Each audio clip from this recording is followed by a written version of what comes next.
When the artist Chris was asked to design a set and costumes for the Royal Ballet, he said he felt like a lamb to the slaughter. He had no idea what ballet design involved. Then he turned back to the story and inspiration at the heart of the ballet. Titian's paintings of Diana, which depict mythical tales taken from Ovid's Metamorphoses, in which the young hunter Actaeon spies on the virgin goddess Diana while she is bathing with her nymphs. As a punishment, Diana turns him into a stag and he's torn apart by his own hounds. Ophelie's imagination was ignited and he began to paint.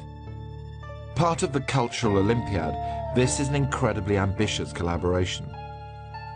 Chris Ophelie is one of 3 contemporary artists, 3 composers, and an array of choreographers and well-known poets who are all asked to team up and create a ballet and new works of art in response to Titian's masterpieces, which will all be displayed together at the National Gallery.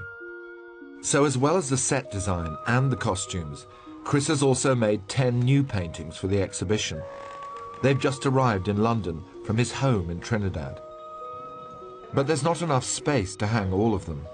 So, with the help of the show's curator, Minna, he needs to decide which ones will stay and which will go. Yes. Yes. Spotlight more. Just swap these 2, the green for the pink. Yes. No. Right, that's not really working now. These 2 now. Did this significant body of work, which is very, very powerful, did you have to embark on this before you decided on exactly how you saw the set? And I tell you, right, first thing, it wasn't easy. This whole process wasn't easy. It was 2 years, but the first year was just, not sleepless nights, but just thinking, what am I doing here? How did I end up saying yes to this one? And the classics, which I didn't study at all.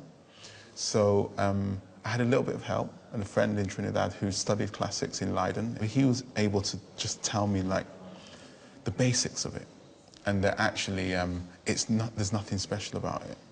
Humans don't change. We pretty much do the same things as we did all those years ago, right?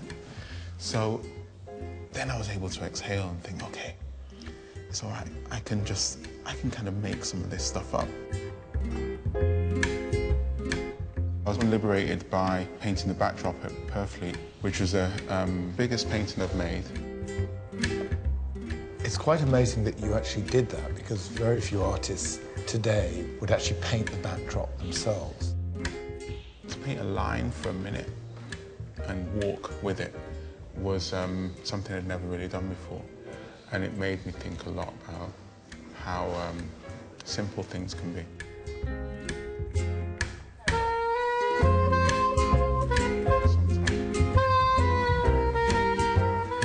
I don't want to take it out, but let's take it out. I think you may have to find another room now. Alan's lobbying. He's lobbying for me. We've got loads of room.